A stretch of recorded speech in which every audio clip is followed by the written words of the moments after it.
Hi, everybody. Good evening. It's so nice to see so many people in person, isn't it?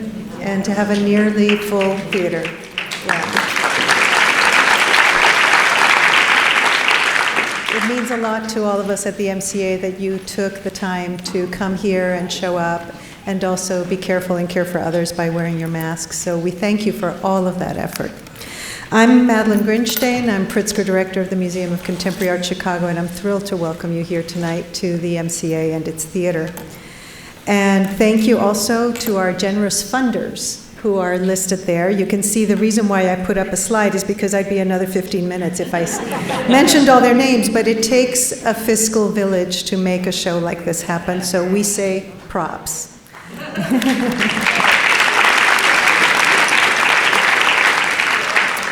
Tonight we are so excited to have the one and only Nick Cave in conversation with the one and only curator of Nick's exhibition, Naomi Beckwith, who is our former senior curator here at the MCA and is now chief curator and deputy director at the Guggenheim Museum. While not on stage, I also want to thank our curatorial associate, Jack Schneider, and our Manilow senior curator, Jamila James, who brought this end part of the show to absolutely gorgeous fruition. So we thank them for helping Naomi. Before we get, yes, thank you.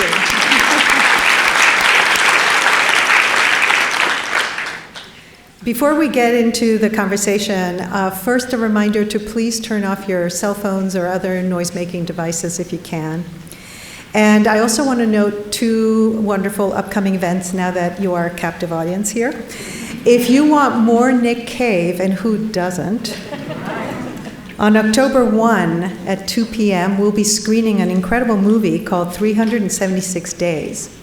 It was directed by Claudie Miller, and it's about Nick and his brother, the designer Jack Cave, and their fabulous collaborative fashion and performance project, The Color Is, which is currently on view at the Roundhouse of the DuSable Museum. Do go and see it.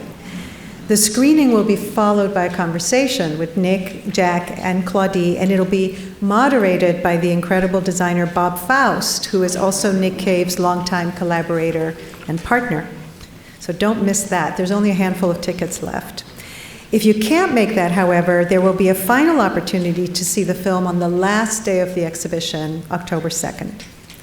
Beyond all things Nick Cave, we are also launching our Dialogue series, which has for over a decade examined the intersections of inclusion and museum practice. This fall series includes luminaries like Rick Lowe, Wendy Redstar, Lee Bay, and Blair Kamen, and the keynote on November 15th is renowned poet and writer Elizabeth Alexander. The tickets are on our website, and they're moving fast. So now to tonight. Originally born in Fulton, Missouri, Nick Cave has called Chicago home for 3 decades, and that he has made Chicago his chosen home, I think, says a lot about the capacity of this city to nurture world-class great artistic talent. Indeed, Nick's practice is like a micro version of Chicago's very varied and very vibrant ecosystem. Nick is all at once a beloved teacher at the School of the Art Institute of Chicago. He is a founder of Facility, a multidisciplinary creative hub for other artists and designers. He is a philanthropist. He provides scholarships for young people to realize their artistic dreams. He is a messenger whose works communicate empowerment, and he is an agent for social change. Nick is a lot like his sound suits, a call to move and change for the benefit of community and society. Nick is the artist this world needs right now. The exhibition Furthermore is the first career-spanning survey of the work of Nick Cave, showing the full range of his artistic practice, from his early formative work through to brand new installations. Tonight, Nick and Naomi will cover that breadth of artistic practice while also asking questions about what's in store for Nick and all of us in the future. Curating an exhibition of this complexity and significance is a mammoth task, so we are thrilled to welcome back our friend Naomi Beckwith, and thanks to her, this exhibition will subsequently travel from Chicago to the Guggenheim in New York. And of course, we thank Nick.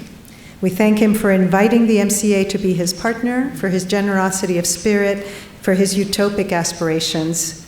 And we now are so happy to welcome Nick Cave and Naomi Beckwith.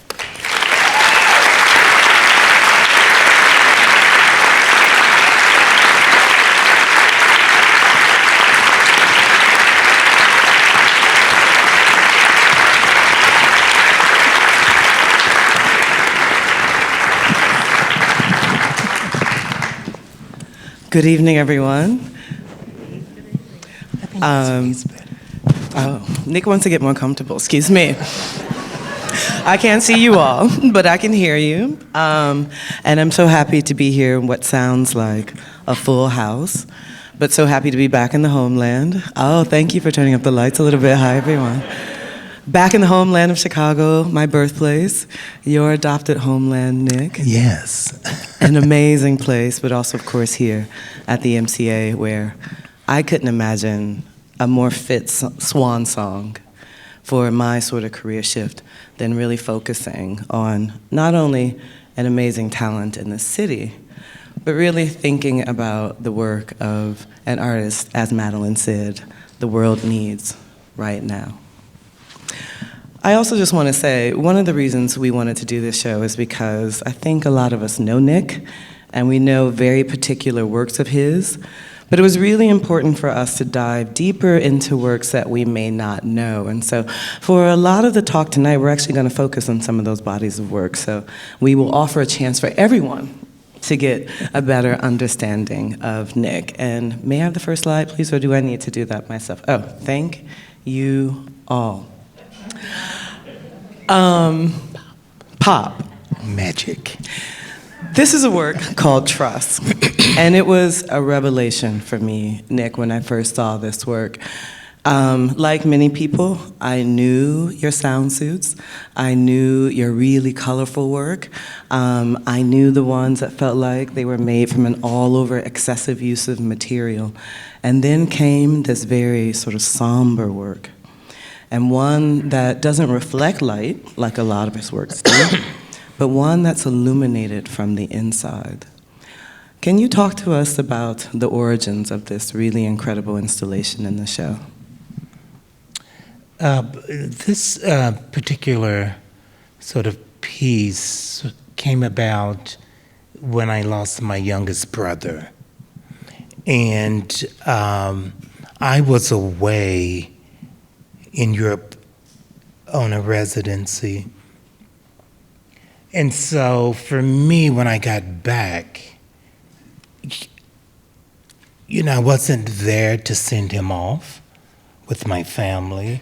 And so I felt so like disconnected, sort of the absence of missing something.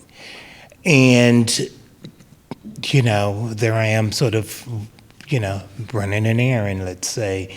And I don't know, I just started collecting the gloves on the streets. And was collecting those because, they come in a pair, and in the absence of one, that was very interesting to me. And I wanted to, casting them in resin sort of allowed me to sort of preserve and hold on to a moment. But it also allowed me to sort of accept the blemishes, the imperfections, the decay. And it just sort of brought me this sort of sense of comfort as I started to pay a great deal of attention just to the characteristics of each piece. And I did nothing to them. They were found as they were. And so that was interesting to me to look at these sort of objects as, this sort of sentimental, sort of human sort of moment in time that is sort of still. And, and really sort of thinking of it also as this sort of database, this sort of inventory of lost souls.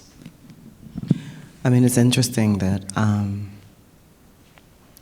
it points out something that I think that's really important in your work, which is how often you start with things that are found, things that are discarded, things that feel like they've been lost, but then you turn them into something like a jewel, which I think is really important, that you give them a new sense of poetry. And that's something, at least from what I've learned working with your show, it's something that I think is carried through in all the work that I've seen. This idea of really elevating something that feels lost, but giving it a new sense of value. I noticed in another work that's early in the show, one called Time and Again, that we see here and now, that you also are thinking a lot about your family. And I would love to hear about the inspiration of this work in general, but I'd also love to know, what is it about your family that's inspired you as an artist? Because I think when we talk about an artist education, we talk about what school you went to, what movements you follow, but you're very specific in thinking about the people who were closest to you as your real artistic forebearers, your progenitors. Right.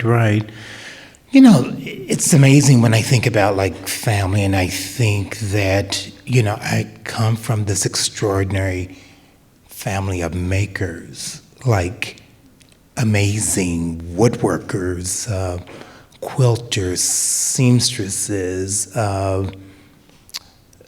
painters. And, as a kid, I was sort of, surrounded by that. Although I was, playing with my 6 brothers, I wasn't, but from afar, I was interested in that energy, that vibration. And so it definitely all makes sense in terms of the roots of where it all sort of started. And then, it's me sort of dissecting a shirt, I think was the beginning of me sort of deconstructing. Single mother, 7 boys, hand-me-downs, and I was not happy with that idea.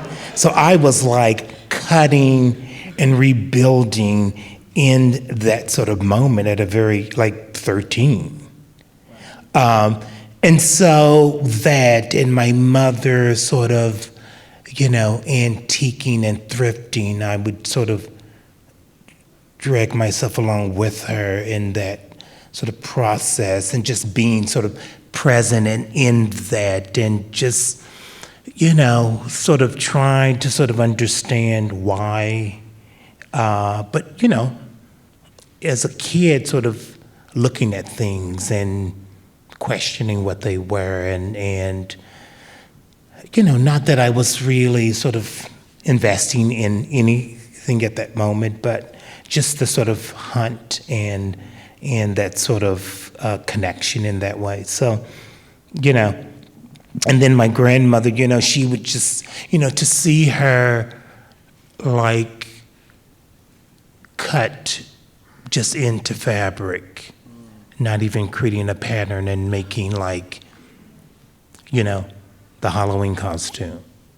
To me, that was just magic, just cutting, and there I am, a zebra. So, You're still a zebra, you got the stripe thing tonight. So it's those sort of moments that just sort of changed a lot of my, that sort of built, who I am today. I mean, I can even see it now in the work. I mean, there's, first of all, this real attention to detail of the hand. I mean, I see it in the clothes you're wearing tonight, but even in the objects that you make for the show and throughout the show, you see the repetition of such an amazing amount of manual craft, but also spatial thinking, right? Like, this is an installation that we're looking at here time and again, so that you aren't just making traditional art in the form of a painting, but really working through sculpture and installation traditions. Yeah, and as a kid, I would always find comfort watching my grandmothers after dinner. They would wind down by quilting. And so I would just be like at the end of the table, just like melting into the presence of them and just seeing that hand stitching and pulling that thread. And so, that was really comforting for me. But, time and again, it's really paying homage to my first grandfather that passed. And so this is what it was like when I would be in the sort of in the sort of work shed, just sort of looking at this tool wall and knowing that all of these sort of tools served a purpose. They made something. And so, but I couldn't touch them as a kid. And so, just sort of knowing that that was really part of their sort of existence and how they sort of lived, and from a practical sort of perspective. One of the things that I've always loved about this work in particular is that it feels a little bit like an altar. And I think that's another theme that's also running through the show, this kind of reverence that you give to objects, but also the reverence that you want people to feel in front of something. And it may be also in keeping with the idea that these are in many ways memorials, and they're homage to people in your family. And this is a work that I've always found really mysterious, and because I'd seen it in reproductions, before I'd seen it in person. It has this cryptic title, TM13. But when you come to it and come to know the story about it, I'll let you know, I'll let you tell that story, you begin to understand this kind of mystery, why it becomes so mysterious, and why we need this sense of reverence in front of these objects. What is TM13? TM13 was Trayvon Martin. It's a piece that's paying sort of homage to him and many others. But this is really the sort of the beginning of a transition in the work. This is me sort of thinking past sound suits and sort of thinking about other ways to sort of build sculpture.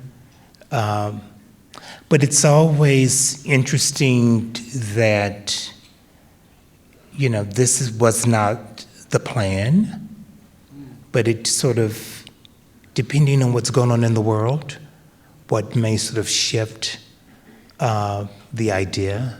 And so from that sort of moment of trauma, this piece emerged. What was the plan before that traumatic moment?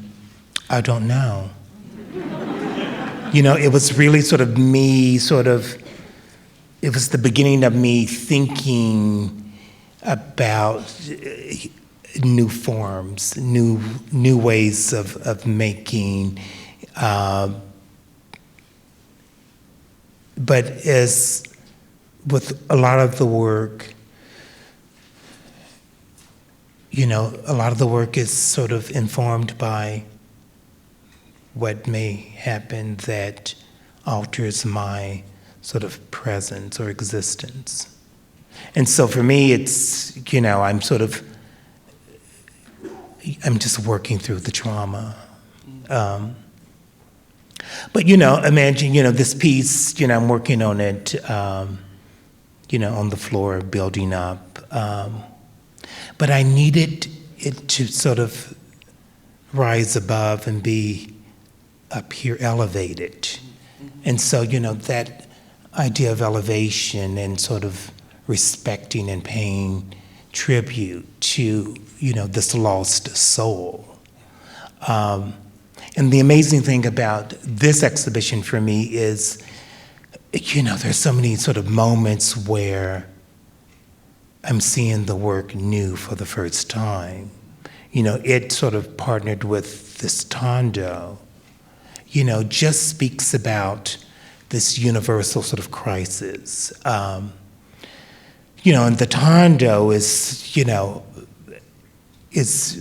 based on, looking at brain scans of inner city kids of color in sort of gun zone neighborhoods, and just what that looks like, and sort of colliding that with extreme weather patterns is how that design is sort of created. So,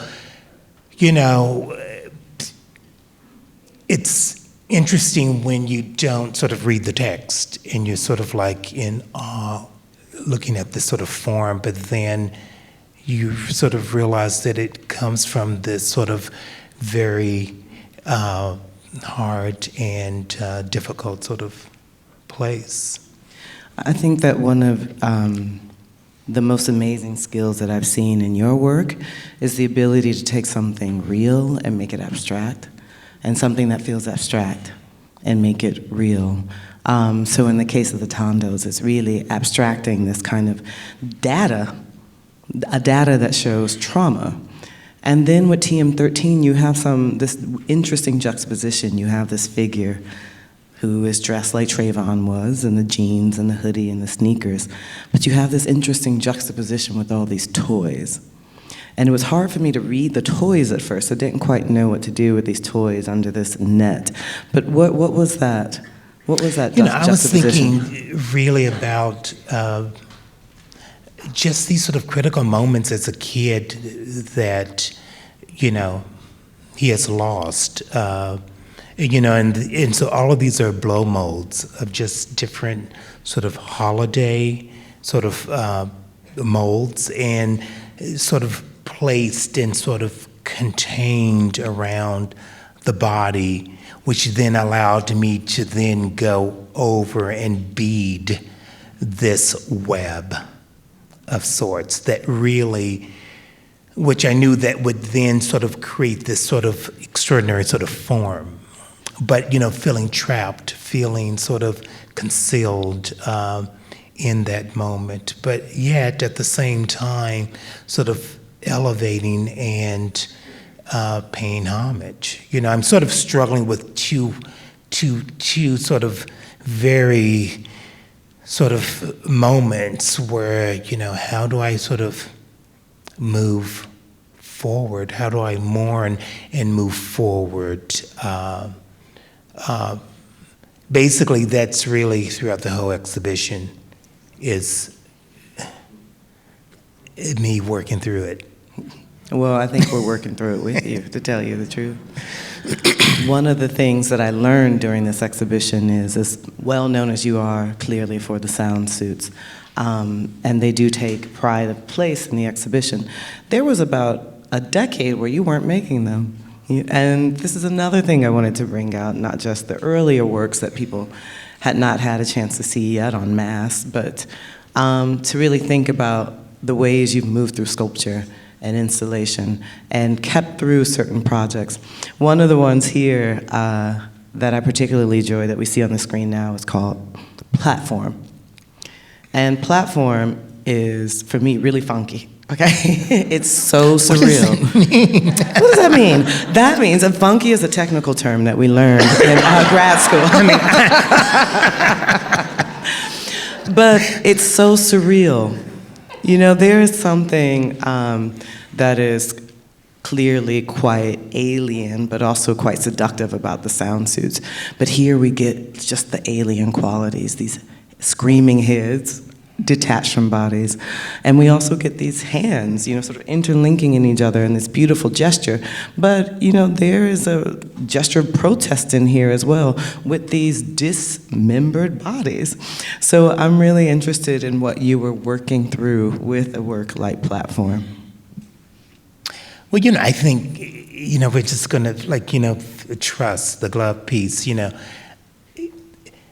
I was doing work like that, like in the first gallery, before sound suits even sort of came into the picture, and the first sound suit was in response to Rodney King. That was this critical shift in the practice, just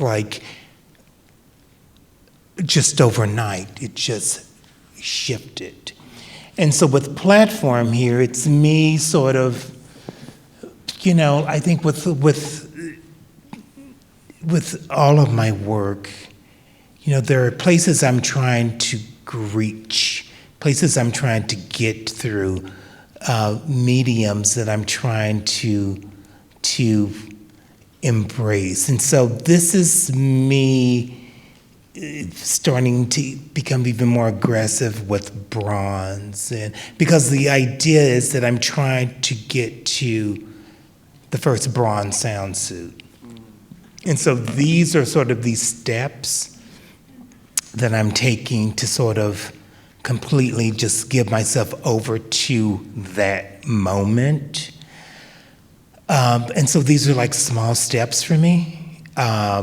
And then also sort of thinking about, this sort of shift in the practice. So therefore, how does, the message stay relevant and on point? And so again, this is me sort of thinking about society, the world, and in this sort of collective sort of sense of uniting and sort of, standing together as one.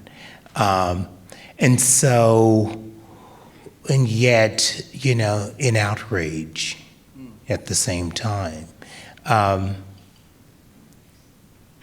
Yeah.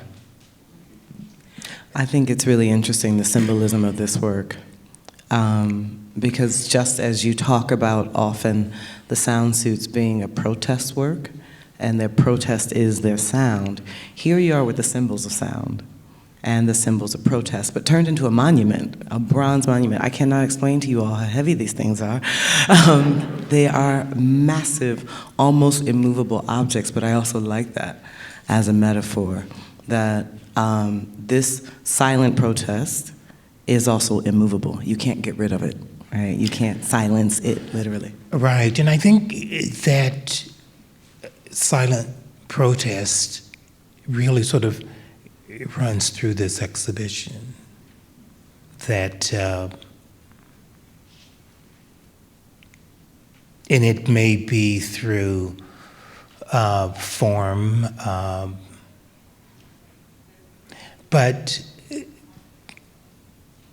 it's heavy, but it's sensitive and fragile and poignant and noun. It's just like noun. I wasn't thinking of this question before, but I think maybe it's one that's occurred to me now that it's good to ask, which is, as an artist who is often thinking about what's happening now, and as you've mentioned before, very sensitive to what's happening in the world, and the news can change your practice to a certain extent. How do you find a way to make sure that you're creating an object that feels evergreen, sort of ever-present, one that will have relevance past the moment that may have catalyzed it? I don't know.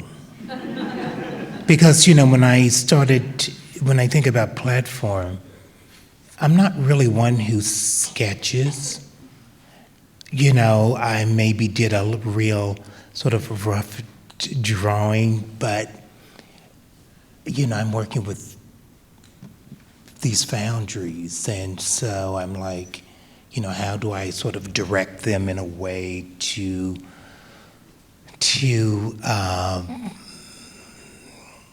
sort of deliver and sort of this sort of work. And I think it's really sort of thinking about, I'm sort of, it's sort of like me sort of creating this sort of diagram and sort of just sort of writing about, or it may be just words that sort of echo a thought. When I think of let's say if I use the word protest, and so I may then start to break that out into many different sort of words until I come to the sort of arm link piece. But it's I don't even know how I came to that, but it's through that sort of process, and thinking about the gramophone, and then thinking about this motion and how do I connect these two forms together. So it's really sort of in this sort of space of collaging and sort of building through this sort of imaginary sort of framework that, the reason why I don't sketch is that I'm more curious in the process and what will be delivered in the moment, and how do I sort of, and what am I sort of introduced to. So, and I think that allows this sort of, this sort of freedom this fluidity, this sort of space to imagine. When I look at platform here, and when I think about it at the Guggenheim, it's going to be completely, totally different. That's with like all the work. It's I've never sort of been interested in sketching, but more interested in the process and accepting the sort of imperfections along the way. It's all okay. Yes, you are sounding like a performer in many ways. I'm thinking about, and I don't mean he's performative, literally, you're talking about traditions of improvisation, traditions of working through things with the body, working through things with music. I also love the idea that you're talking about poetry in many ways, breaking words down and being incredibly linguistic, beat poets, dancers. These, I feel like, are traditions much closer to your work oftentimes than people allow. But of course they are, the things that everyone knows and we all love, the sound suits. Right. As you mentioned, these are really inspired by Rodney King. They are, in many ways, a protest. But they are also performance pieces. And how do you get from a work that's born from trauma to a work that needs to be activated by the body? Where was that leap in your mind? Well, that leap is that this is me being rebellious. I do that through beauty, through sort of protection, through adornment, just sort of ways in which, like how do I, protect my spirit in order for me to sort of proceed. And so I've always used this high level of production to sort of balance that out for me. And then I'm, just sort of trying to sort of hide gender, race, class, and force you to sort of stand up to something other. And how do we sort of accept something other? And so, this is the place that I'm probably the most comfortable. The place of making these kind of humanoid figures? Say that again? You mean a place in making the most humanoid pictures? I mean, sorry, the most humanoid figures. Yeah, I mean, again, I'm sort of making in the moment. I have very loose idea of what it will look like as it's, provides its first sort of breath. But, that's me, again, wanting to accept what is in front of me. It makes sense, too, that you're comfortable in this place because you're already talking about these moments, watching your family work around the body, make these fabrics, make these costumes and clothes. You have this background as a designer. You're a fashion designer still. You are the chair of the fashion department at the School of the Art Institute. The man is busy. There's something about, I think, working around the body, too, that is a very comfortable place for you. But I'm also interested in this notion of celebration. So we've talked a lot about loss, we've talked a lot about mourning, we've talked about protest, but you also, in your rebellion, do have this joy and do have a real sense of, engagement and exuberance. Yeah, I mean, I think joy, I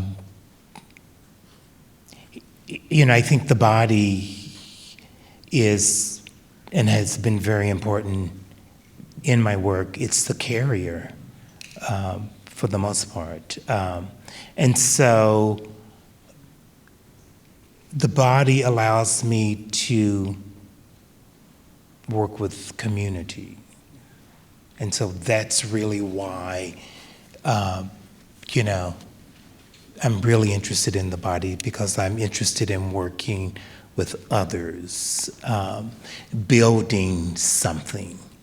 I'm interested in, I could bring an entire troupe and an entire performance to a city, but I'm more, what I do is I will land in a city and then I build the performance by working with the community. And so I have no idea who I'm going to be working with, but I know what the end result has to be. And so, but it is everything when I work with the community. It's the testimonies that are like, oh my God, the end result is what it is, but I am so full and so complete with the process. And I think that sort of is, that's really the same process that happens in the studio. It's the making, it's that sort of, not the end result, but the making of all of my work, performative or sculpture or even fashion. It's the making and then sort of being presented with the results. And then sort of giving myself time to sort of process, what does that all mean? Or what is this? It also means a lot of trust. I mean, trust in yourself, but also trust in people who are your collaborators. And so I love that even the way we sort of installed the sound suite, it looked like a party, right? It was people coming together in this sort of celebratory way. But I also wanted to discuss this work, The Hustle Coat, because it's such a great celebration of the community also that you work with. So instead of just, bringing together objects for them, sometimes you reflect people, the people in the neighborhood, with the objects you make. So who or what is Hustle Coat celebrating? This is me sort of coming to Chicago for the first time when I was like 16 with my uncle. And this is me on Halsted and Roosevelt. Maxwell Street. And this is this magical moment for me. like that's what I saw. And so, and I think also, you know, something about magic also plays an important role in my work. You know, that sort of moment of surprise. But this is, you know, me getting my damn hustle on. I mean, like, seriously, like, if I'm gonna do this thing called art, You're gonna go hard. we're going all in. Like, just falling into the abyss and just like, I don't know, I'm gonna land somewhere. So it's really sort of allowing, you know, that moment, celebrating that, sort of also thinking about just sort of excess and greed and you know, this sort of like unfortunate sort of feeling that we need a lot. In reality, we do not. But it's, you know, it's about being ghetto fabulous at the same time.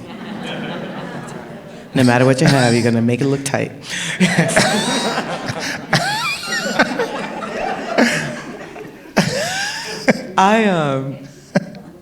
You know, I learned a lot walking with you over the years, making the exhibition. And we pulled together about 30 years worth of work. But I'm curious about what you've learned sort of walking through this body of work so far, right? I'm sure you've got plenty more to go, but you know, what happens when you see some of these early works in relationship to the later ones? What have you seen about your practice in this show? Well, you know, Naomi, I want to just first thank you for this amazing opportunity to this invitation to have this amazing show in this city. And, you know, for me, I come here often, you know, preferably like 9 in the morning before people are here. Just, I can't. And so, you know, and that's been an extraordinary time for me. I mean, for me to think that for 3.5 decades, I've been sort of working in this sort of capacity, bringing sort of light to the subject of racism, injustice, inequality. And when I think about it like that, it's like, wow, you know, like, because sometimes I'm, you know, like all artists, you know, what am I doing? Why am I doing what I'm doing? But, you know, this time has allowed me to sort of see what I have been doing with my life. And, you know, it's, I'm seeing things again for the first time that are, you know, 35 years old. You know, it's interesting when you're sort of, the fact that the level of production that leaves the studio and finds its way into the world that I never ever see again is just sort of mind-boggling. But as I am a messenger, it all makes sense. I'm not really attached to any of it.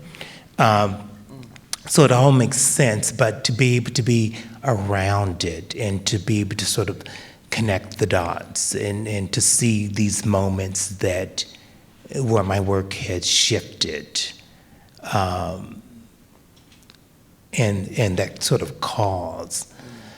And just, you know, this idea of commitment, just 110% commitment to using art as a vehicle for change.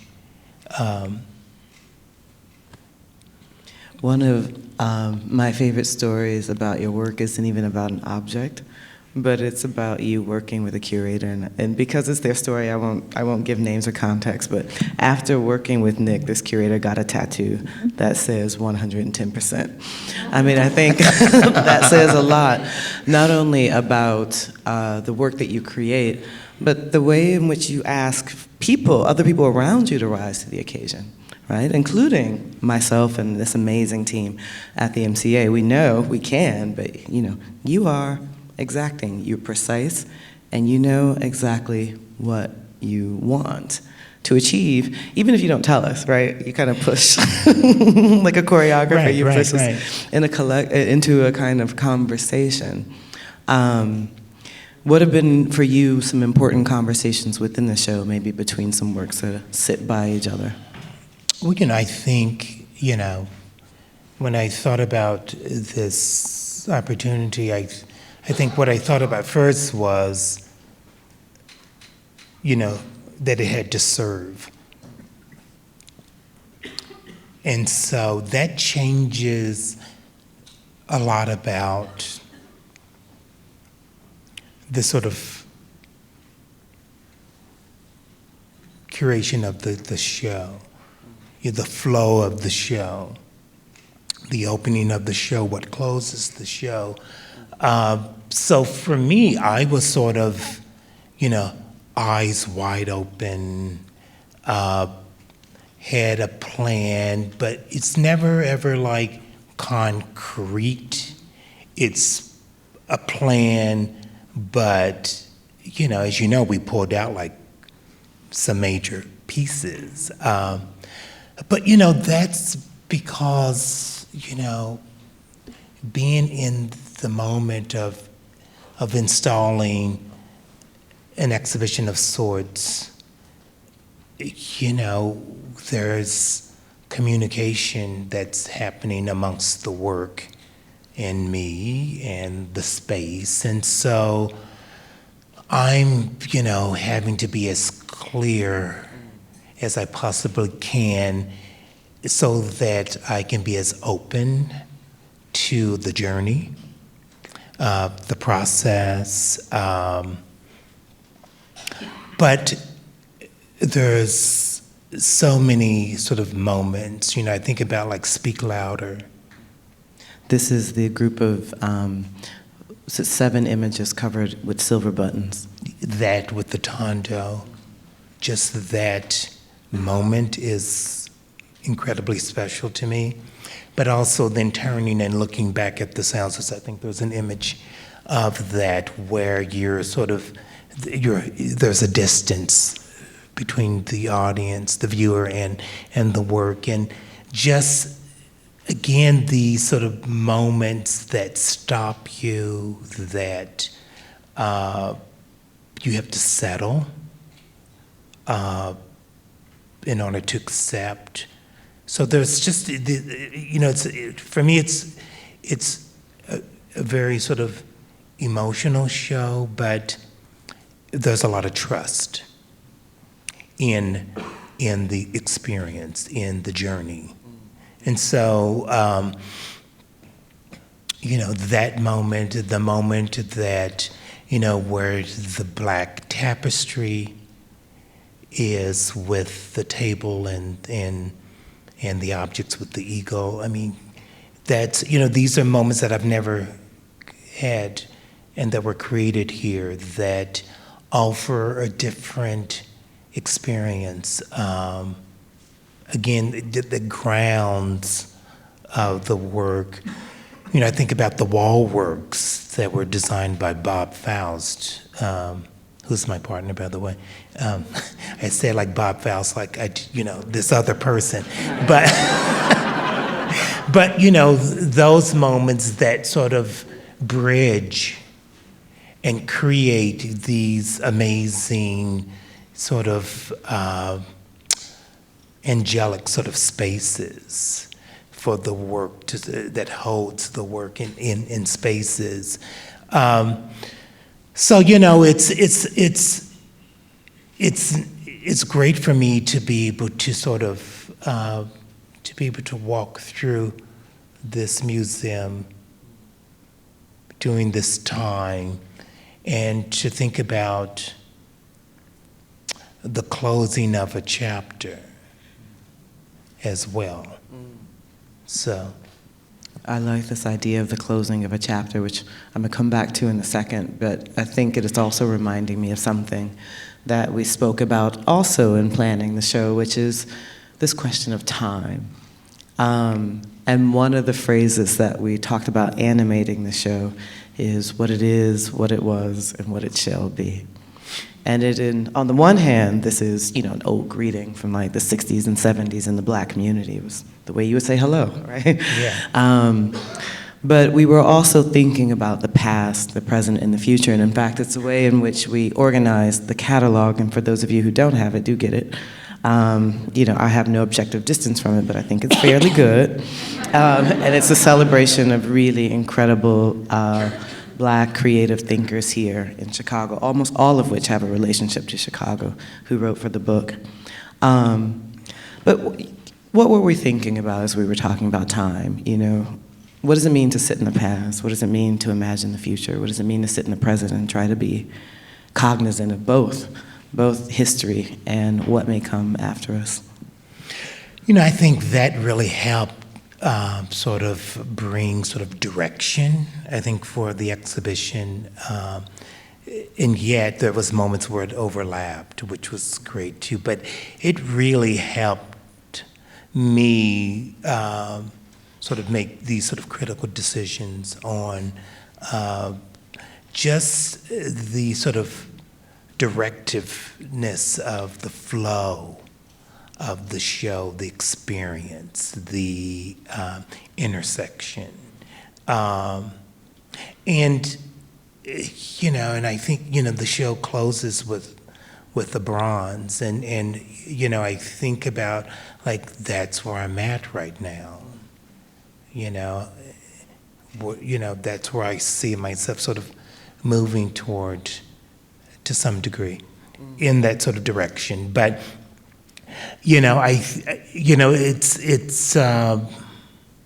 just sort of, when I think about what it was, what it is, what it shall be, it's just, again, there's just this constant sort of motion, this sort of flow, time that doesn't stand still, that we can sort of, again, reflect on, but we're moving into the present.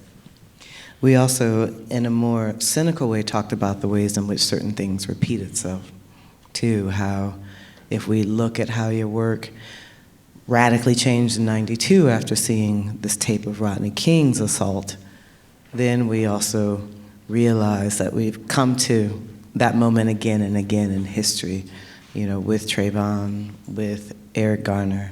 And another thing that animated the book, in fact, was the way in which we opened. I don't know if anyone can see it, but we didn't open the book with a normal colophon. We opened the book with literally pages and a list of people who had been killed by police in the last year. And this goes on for pages. And it closes the book, too. So it's not just the beginning, it's the end of the book. So we almost want it to kind of encapsulate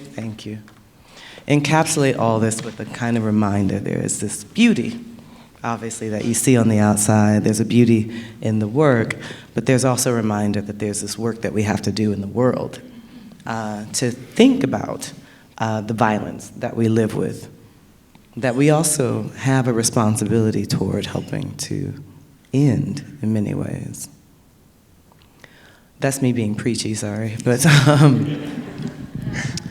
I think maybe want to close the formal part of this with the question around what's next.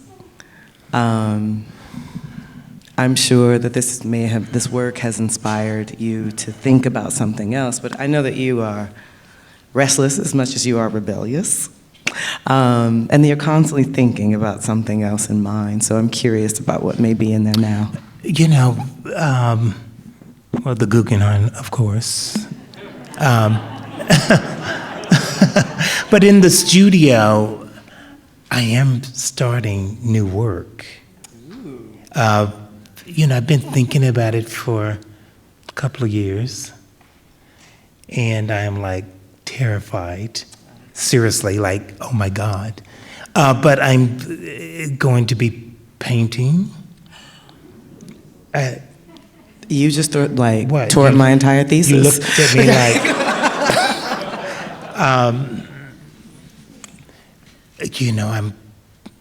I'm just sort of gathering the resources, the materials, working with fabricators that are making the frames. I have no idea what's going to happen. But Bob's like, I think you should. I'm like, do not talk to me about anything regarding this new work. I'm not ready for that. So I'm sort of, it's about to happen. I don't even know what it's about to happen. And, but I think what I think about the most, and then I'm also in the process of doing 20-foot bronze. So that's happening at the same time, which, that's with the foundry. I don't have to make that, but. And then, with the MTA in New York, with the subway, I'm just thinking about like mosaics and bronze together, and, it's because that installation is, oh my God, so fierce. You might want to explain to people what's going on. Or what has been going on. Or what happened. So at 42nd Street, Times Square, subway there's a permanent installation, enormous. Bob, what's the size? 350 feet long. Yeah. And so when I saw it finished, it was like so epic in terms of, I'm always thinking about like when I sort of move directions, the most important thing is, transferring the essence. And then if I can do that, then I'm good to go. And so when I saw that work, it was so amazing. And so now I'm thinking like, well, maybe I'll bring bronze and mosaic together, thinking about Brutalist a little bit, and I'm just interested in what was going on during that period, and craft and the hand that was involved in building. So that's really what's happening in the studio right now. But I'm very scared. I am. Don't be scared. But I'm always scared. Right. But that's fine. And it's worked out every time, hasn't it? If I wasn't, I'd be bored. That's it. That's exactly it. Great. Well, thank you for giving that little indulgence into what's coming next. We have time for a couple questions from the audience, and I think there are people on the side with microphones, so first come, first serve. Just wait for someone to come to you with the microphone before you start speaking, please.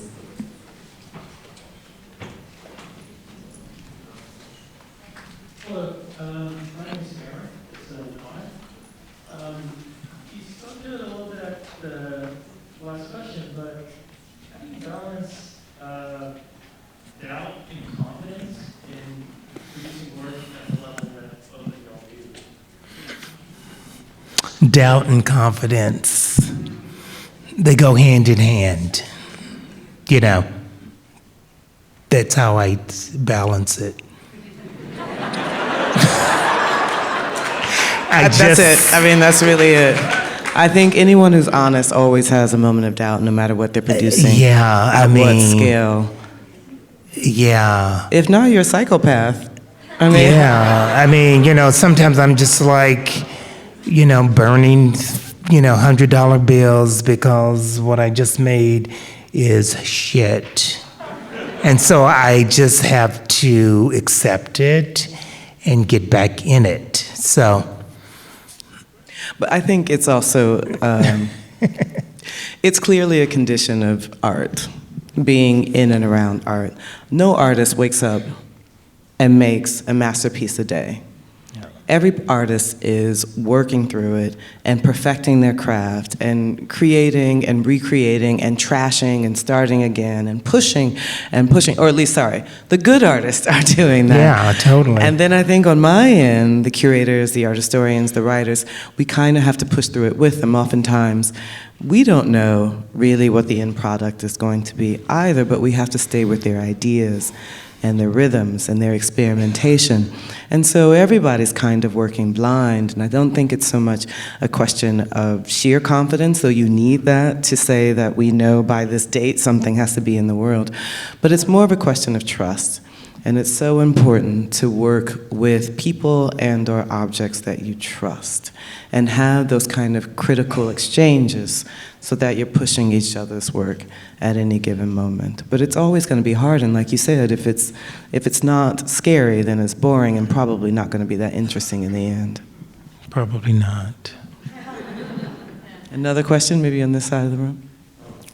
I'm curious how the epidemic affected your work. Did it provide an opportunity, the sort of quiet and contemplative aspect, or was the isolation that it resulted in, it's affected different artists in different ways, and I'm curious on how that might have affected your practice. You know, it was amazing. Let me tell you, like, the fact that my assistants would come in, pick up work, and could work from home, and that I could be in the studio solo, oh my God, was perfect. Like, it was like amazing.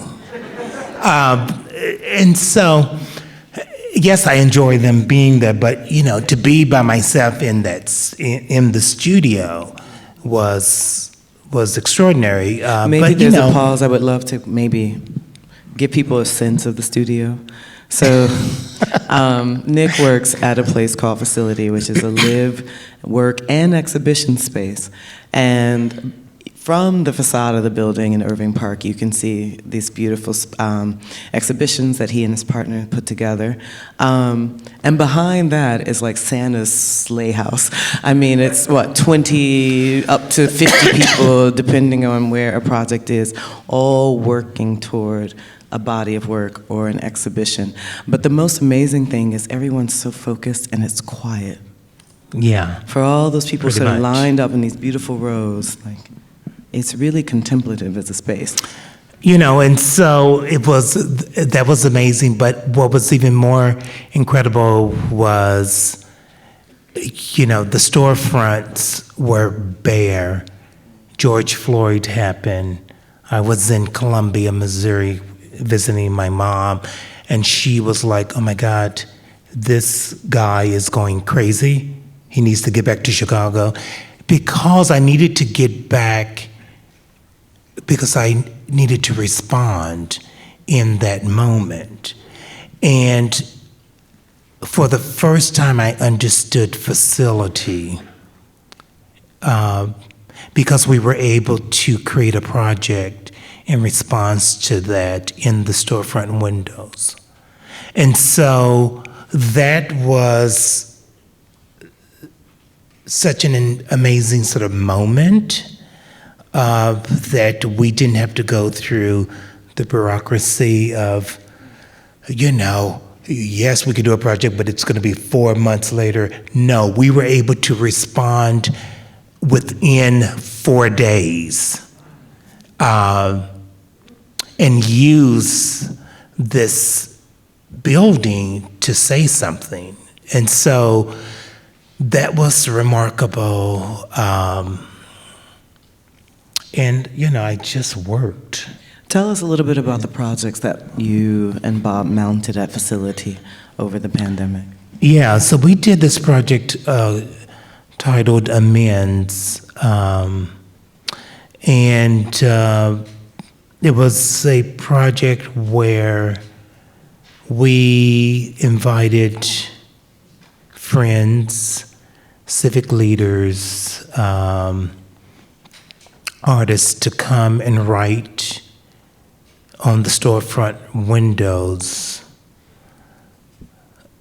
about their own sort of personal encounters with racism. And so we titled that Letters to the World. So anybody walking by, driving by could come and read these amazing testimonies about that. But then we also are located across the street from a public high school.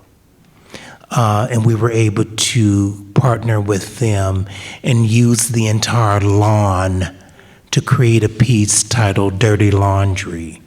It was an extension of Amends where you could come and write an amends and then go hang it on the clothesline. And probably 1,500 people came and wrote something. Again, we're just sort of like throwing ourselves out there. We have no idea what the results are going to be, but to be able to sort of have a platform where people could come and be sort of proactive and involved and connected was really the most important thing. Because I think we all were sort of, with COVID, this sort of call out for help is not new for me in terms of someone of color, but it allowed us all collectively to see something and to ask ourselves, is this correct? Is this how we see ourselves as humanitarians, as human? So, it was such an amazing sort of time to really appreciate the building. And a time for us to appreciate each other. Yeah. And what we had to express. One more question, maybe? Hello, I was just wondering, how has your creative process changed from your early films, and how did you pick more definite routes with so much to express? I think about like the new work that I'm about to encounter. Yeah, me. It's still, the foundation is a found object. So it's not that it's changed in terms of sort of this idea of sort of collecting and gathering sort of resources, because for me, I realize that my resources are outside of my front door. And so that has not changed. But, I have to move on with my practice, with my life. I think that's really sort of the most important sort of thing. I'm not interested in doing the same thing forever. I am changing daily. I'm a different person today than I was when this show went up. And so, I'm interested in growing and expanding in whatever that may be or however that may look. Yeah. I would also add that there's a foundation both in found objects. So you go in the world, you see something, it inspires a project. But I think that foundation and also trust and improvisation too. You spoke about, you spoke in conversation tonight about staging these performances and processionals where you move into the community and you just gather stories and information, and the performance comes from that. But I remember you also saying that was exactly how you did your first residency. You showed up with no materials. Just And jumped on the plane. Jumped on the plane, and then worked with things that were around you. And so I think there are some constancies as well. That Yeah, are there. I mean, you know, why would I bring my studio to a residency? That makes no sense to me. You know, what makes sense is just grab my backpack and I'll figure it out when I'm there. You know, that's what I'm interested in. That's where I always want to be when I'm sort of moving forward. That I don't know, but I'm willing to risk it all. Yeah. Maybe one last question here in the front.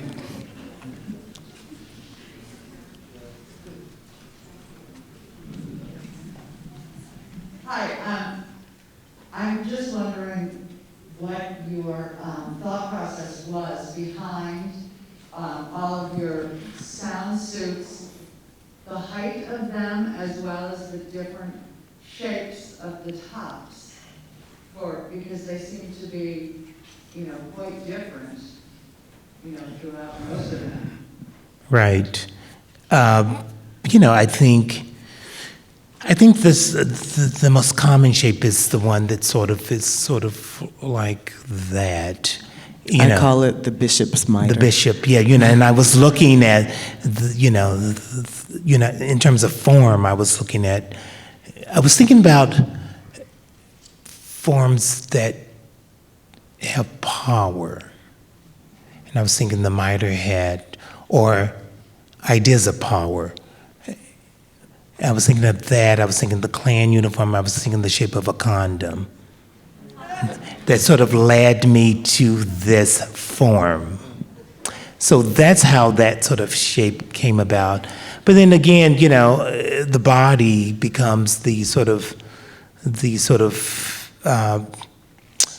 core in which we sort of build on or around.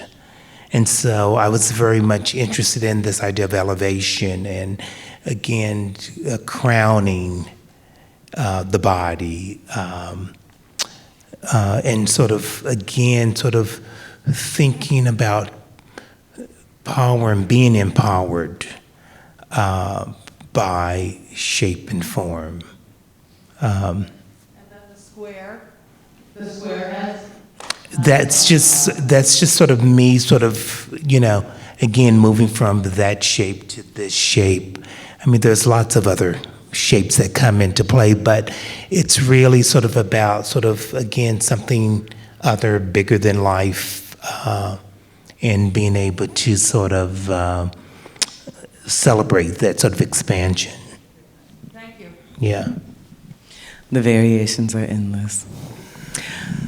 Speaking of endless, I could sit here all night and talk to you, but I don't know if that's fair to everyone here, or to you especially.